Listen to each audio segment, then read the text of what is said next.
Hello, everyone, and welcome back to another episode of the Feeling and Healing podcast. I am your host, Danielle Z, MFT in the making, motivator, and mental health maven. And today I am so happy to welcome Nathan Anderson. He is an acupuncturist, an educator, and he's the owner of Catalina Acupuncture out in Arizona. So, welcome, Nathan. Thank you. My pleasure to be here. I'm so happy to have you. So, as I was explaining to you, I am very new to this acupuncture world, and I love, the world of holistic health, mental health, anything health related.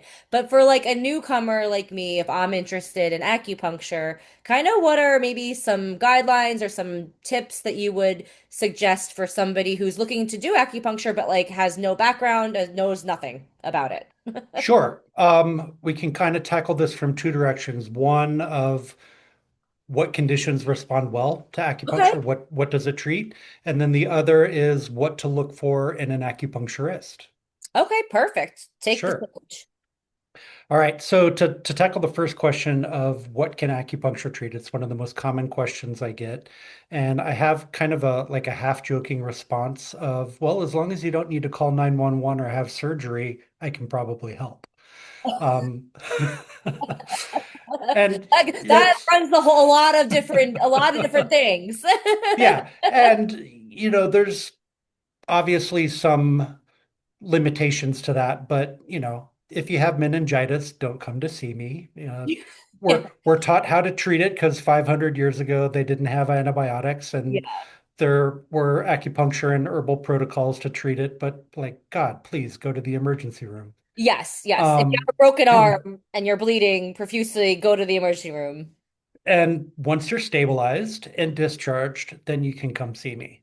Okay. Um, if you have a ruptured rotator cuff, I'm not going to be able to reattach that with acupuncture and herbs. You're going to have surgery. But if it's partially torn, and maybe you need surgery, maybe not. If they're recommending that you do a course of physical therapy, that's right in my wheelhouse.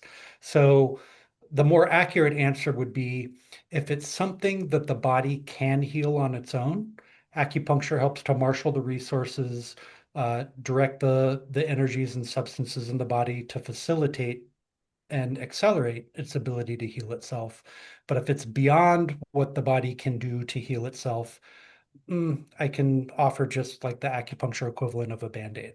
So Mm, I might be able to help with pain control, but not necessarily full resolution of the issue.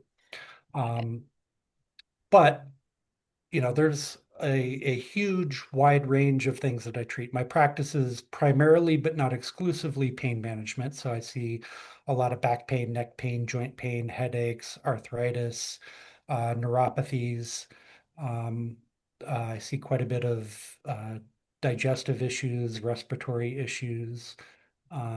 So most people are familiar with acupuncture helping for pain, and it's very good Mhm. at that, but there are limitations to what it can do and achieve.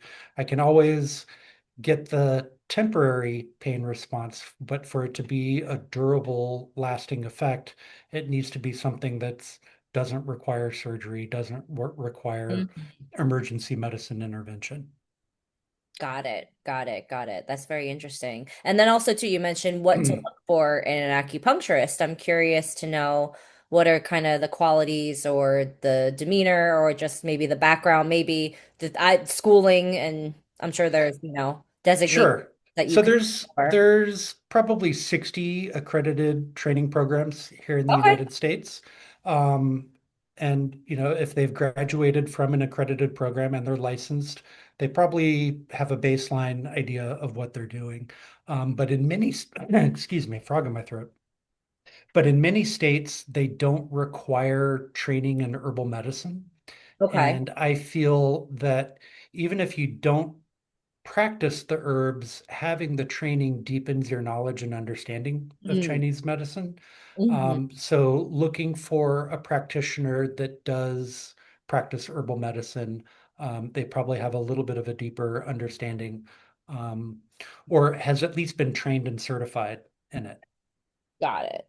And So that for kind of instance, goes alongside, like, kind of maybe like supplementary, very complementary to the acupuncture, like herbal medicine, acupuncture. Yes. So here in Arizona, training in herbal medicine is not required to get the acupuncture license. Mm. It's optional. In California, it is required. So some states require it, some states do not require it. So if you happen to live in a state where it's not required, like Arizona, that isn't to say that there aren't plenty of very qualified, excellent acupuncturists out there that don't have the training in herbal medicine. But if you don't know what you're looking for, that would be an indication that they have a little more background in training and have spent some extra time in school. Got it. Got it. Got it. And you And mentioned, then oh, sorry, go ahead. looking at their website. Yeah, Are yeah. are they explaining things in a term that you can understand? So some people very much gravitate towards the woo-woo, and so if their website Mm, is woo-woo, go with that if that's what yeah, fits with you. Other people want a more meat and potatoes approach. yeah. Explain it to me in terms that I can understand. I don't want to hear about chi and yin and yang and wind and damp and all that stuff. So if their website is speaking to you in terms that relate to you, then go ahead and go with it. And then always make a phone call. Even if they Oh, have the yeah. option Yeah. to book online, talk to them first, and see if there's a rapport there. Oh, absolutely. I mean, because I mean, at the end of the day, this person is like, going to be pretty touching your body, given, and you want them, you want to feel comfortable around this person, and that's a pretty intimate setting, I could imagine. Hmm. Yeah, so just explain to me too. I know when you said something about how like acupuncture and Chinese medicine kind of supports the natural healing of the body. I'm really curious about that. Not about like the process, but just like do people come to you when maybe they're healing from surgeries or post-op? Yeah, I do see quite a few post-op, some pre-op as well. Cool. Um, Injury management, maybe they Got don't it. need surgery, but they have tendonitis and Mhm. Um, it may or may not be responding to the cortisone injections and the physical Yeah. therapy and the non-steroidal anti-inflammatories and all of the other kind of more mainstream first line approaches to it. Cool. Cool. And I know, so I'm gonna not, and I know you, I mean, considering this is like a very holistic, integrative approach to wellness, I'm sure the impact on, or do you have any patients that come to you for kind of mental wellness and like, the effects of acupuncture and Chinese medicine on mental health? Sure. So there's a whole different way of looking at the psyche in Chinese Hmm. medicine. And Hmm. Chinese medicine doesn't view the mind and body as two separate entities. They're Oh, I love that. I one and love the that. same. Yeah. And there are aspects of our psycho-emotional realm that pertain to different organ physiologies within the Chinese Mm-hmm. medical model. So different emotional imbalances could be related more to heart or lung or kidney or liver, Sure, yeah. etc. And mental health is kind of part of how I got into acupuncture in the first place. So, as an undergraduate, I studied clinical psychology and I thought I was going to be a child developmental psychologist. So, learning that acupuncture and Chinese medicine could treat psycho-emotional problems was a big draw for me. And Yeah. then the herbal medicine component of it. I knew I didn't want to be a psychiatrist. I didn't want to go to med school and eat out of vending machines and sleep on Yeah, couches for I know, right? 16-hour shifts for And do your forever. residency and be yeah, no, yeah, it's a lot. But also, so like the PhD route and not having prescribing power, the the herbal medicine really spoke to me and using herbs to treat psycho-emotional imbalances. Um, Absolutely. and so you know, stress management, Western medicine recognizes that stress can either cause any disease or exacerbate any disease.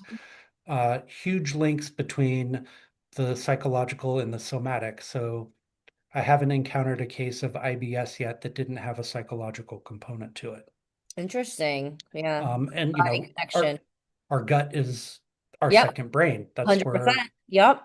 and chronic pain has a large emotional component to it. chronic pain interferes with sleep. And Yep. if you're not sleeping well, your mental state isn't doing all that Absolutely. great. Oh, 100%. That's one of the first things I always ask about people with, their just even as a coach and a therapist, I'm always like, how are you sleeping? Because I can tell by just their sleep patterns if like what their mental state probably is. And I even know for me personally, when I get a good night's sleep, I'm like, my mood is so different than when I don't get a good night's sleep. Yeah. And I treat a lot of veterans, so getting quite a few referrals from the VA for Yeah. PTSD, depression, insomnia. I was gonna say too, when you mentioned and I'm not an expert on this, but I know there is a relationship to chronic pain and like stored trauma in your body. So I can Hmm. imagine that's a lot of the work that you do with the veterans. Yes. Yeah. Yeah. Because I know, I mean, that's when somebody says they have chronic pain. And of course, I'm not saying we're not dissing Western medicine. And if God forbid you have an emergency, please go to the hospital or seek medical attention. But I think there are more holistic approaches. To, preventative care and to, healing your body and using the natural, as you said, the natural herbs. And I'm very also too, I love that I didn't know that Chinese medicine that there's no separation, there's no like mind body are not different. It's the same. I love that. Yeah. It's pretty cool. Yeah. I feel like I don't know how you feel about like Western medicine or, I, I mean, I tend to agree because the more deeper I get into the work that I do, I'm like the mind body connection, the physiological is so powerful. And if you are disconnect, like if you do treat them as two different things, I don't know, they aren't, and they're part of the same. And it's kind of funny to look at insurance companies and what they will Mhm. cover and not cover. And it's sort of like sometimes anything above the neck is excluded from Yes. your Oh, that's policy. a whole other conversation that, oh God, it's like the insurance companies, and I hate to say this, the pharmaceutical industry. I mean, when you first, like, I think that personally, I'm very big on if, of course, if you need to be on, I'm not anti-drugs or anti-pharma, if you need to be on a medication, of course, please take it. But if there are natural ways, I feel like that we live in a country, unfortunately, that pharmaceutical marketing is very big. And I'm open to more natural ways because I found sometimes that the impact and the effects of natural remedies are actually more healing than the medications. I mean, you think about, I mean, what are the side effects? Are there any side effects of acupuncture? You listen to the medical commercials and the or Hmm. any sort of it's like all the side effects, and it's like, is it even worth it? It's, often in choosing an antidepressant, it's which side effect are you willing to live with? Yes. Yeah. Yeah. But yeah, I mean, to your knowledge, there's like, I mean, I can't think, I mean, I haven't heard of anybody because I haven't done acupuncture myself, but anybody that has had a negative side effect from acupuncture. Not really. Yeah. So usually when it's ineffective, it's inert and doesn't Mm, make things any worse. It is possible to choose combinations of points that are just wrong for an individual and they kind of feel yucky afterwards, but it's not like inducing major illness or pain or whatever. mm, Um, so there are points on the head that can be indicated for headache, but sometimes it causes the energy to rush up to the head rather than drain down from the head. mm, And maybe the headache can get a little bit worse after that, or it can cause a headache when they presently didn't have one. But most of the time, if a treatment is ineffective, it's just inert rather than causing any kind of what we call iatrogenic effect, so harm caused by treatment. mhm. But with herbal medicine, you definitely can cause some harm if you give somebody the wrong thing to ingest. Um, Yes. there's more room for But error there. yeah, you got to take a little bit more caution. Yeah, because yeah, I mean that makes perfect sense because you are in, you are. putting something in your body that could cause a potential reaction. I mean, that makes And sense. when folks are asking about the safety profile for acupuncture, a good way is to just look at the malpractice rates of different Mhm. providers, and that'll tell you how dangerous the particular intervention is. And my malpractice insurance is dirt cheap because, at worst, it's inert. Yeah, yeah, exactly. It's not really making anything of an imp yeah, like just kind of keeping you at that neutral level, or or no, like no more, no less, just whatever you came in um experiencing. Interesting, interesting. And also too, I'm curious, is do you get any, I mean, because I know you mentioned you work with veterans. Do you get any people, I mean, you mentioned stress management. Is that I'm sure you get have a lot of patients coming in for that these days. I do. It may not be the thing that they've identified that brings them through the door, but Okay. it's something that we identify in conversation and during the initial intake and all Hmm. that. So it's usually, I've got these really bad headaches. So what's causing the headache? Oh man, my work stress is off the charts and I'm not sleeping and Yeah. all of these things that we know can contribute to headaches. So in theory, I'm treating the headaches. For insurance purposes, I'm billing for the headaches. But as far as the intervention goes, yes, I'm choosing points that are known to benefit treating headaches and have Mm. neurological benefit and all that. But oh yeah, let's get your stress under control. Yeah. Let's get you sleeping again. Absolutely. And then you mentioned something, oh, about, I just had a question because I know how the mental health model is, because of course the medical health model is like, diagnose, treat, cure. You go to the doctor once. I know the mental health model is not built like that. But how many sessions, like acupuncture sessions, would somebody, like, if they have, let's just say, headaches, we'll use headaches as an example. Do you think that they would need, like, because I'm sure it won't be cured in one session. Well, cure is a four-letter word. True. So I prefer like successfully treat or Okay. resolve and all that. So it depends on the type of headache. Migraines, a little more difficult than tension headaches. Hmm. But if it's tension headaches, not chronic, recent onset, 3 to 5 visits, Okay. maybe. Yeah. Migraines, 3 to 5 visits to produce a positive result, but it could be 12 to 20 visits before Yeah. they're really under control. And there's always outliers to that. I had somebody come Of course. in, chronic migraines. After one visit, he gets them maybe 2, 3 times a year. And like I wasn't even focusing on that. I was focusing on his back pain, but the migraines, The migraines, they yeah. didn't go away, but they are substantially Better. reduced. Yeah. And then, Others, we've been treating them for quite a while, and they're a little less frequent, they're a little less intense, but not what I would consider satisfactory. The patient is thrilled. She went from 4 migraines a week to 2 migraines a week, so we cut them Mhm. in half. But I'm like, yeah, 2 migraines a week. That's still 2 migraines a week. Yeah. That's pretty debilitating. Um, and I don't know exactly why we haven't been able to get it to budge past that, but I think some of it has to do with work stress, diet, home life, Mhm. etc. And, you know, acupuncture can set the table, but it can't always clear it. I like that. I like that metaphor. I like that a lot.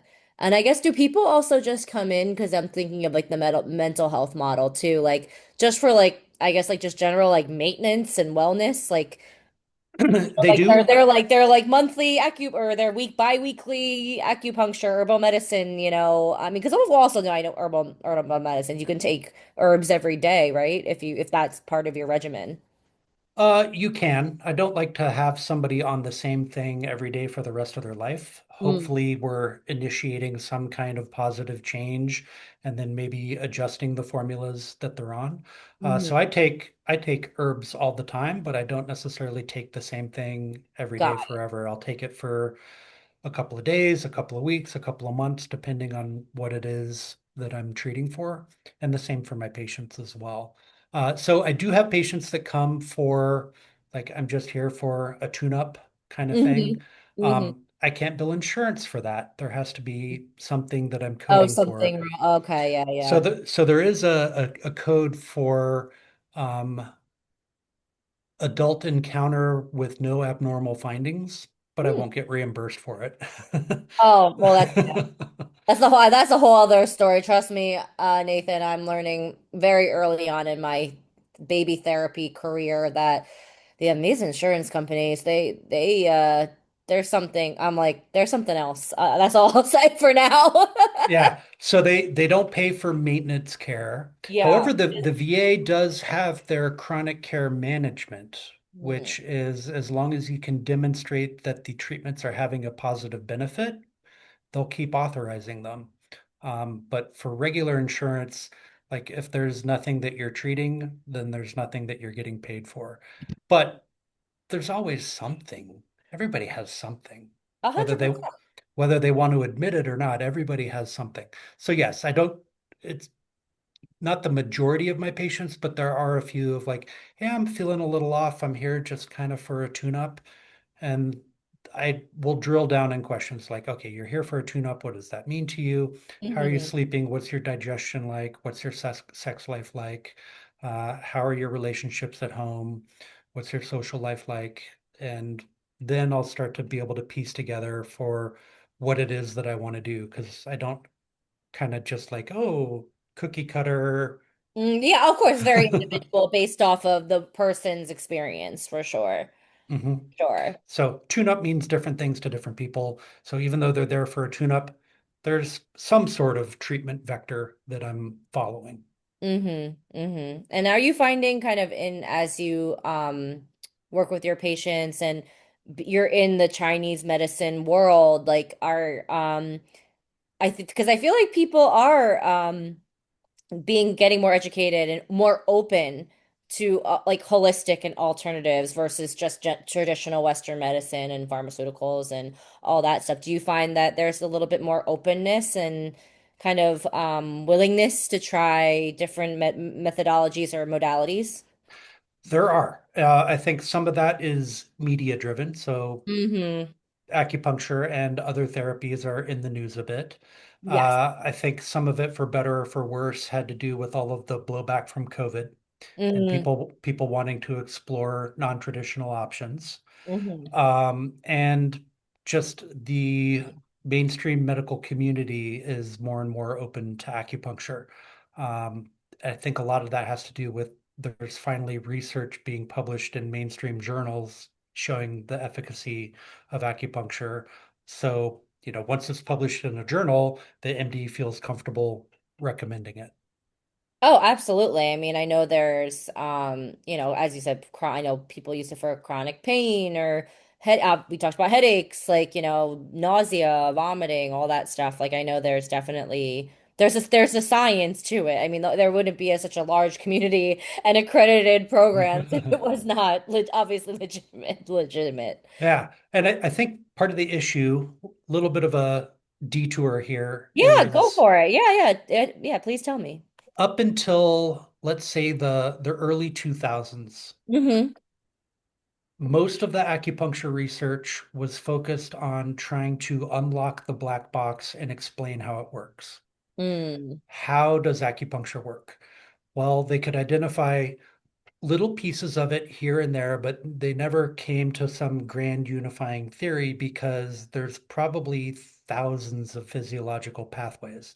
Part of Yes. it's through the nervous system, part of it's circulatory system, part of it is through the muscles and fascia, some of it is biomechanical, some of it is regulating hormones, and like they never could unlock the black box.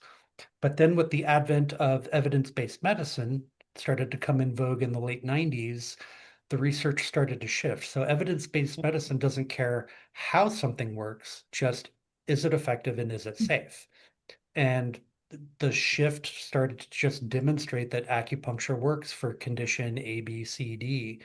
The trouble was each of these studies were very small because there's no product to bring to market. There's no new pill that we're going to come up with. So it's sort of like a public health kind of thing. So, like little small NIH grants or self funded research studies. And most acupuncturists are not professional researchers, so a lot of them were poorly constructed, and nothing ever really met the threshold of breaking through to mainstream high impact factor journals. Mm-hmm. But there were lots of small studies being done. But then there was a biostatistician at Cornell. His name is Andrew Vickers. He did a meta-analysis of all of these small studies, and he would exclude the ones that were poorly constructed and had, flaws in their methodology and whatnot.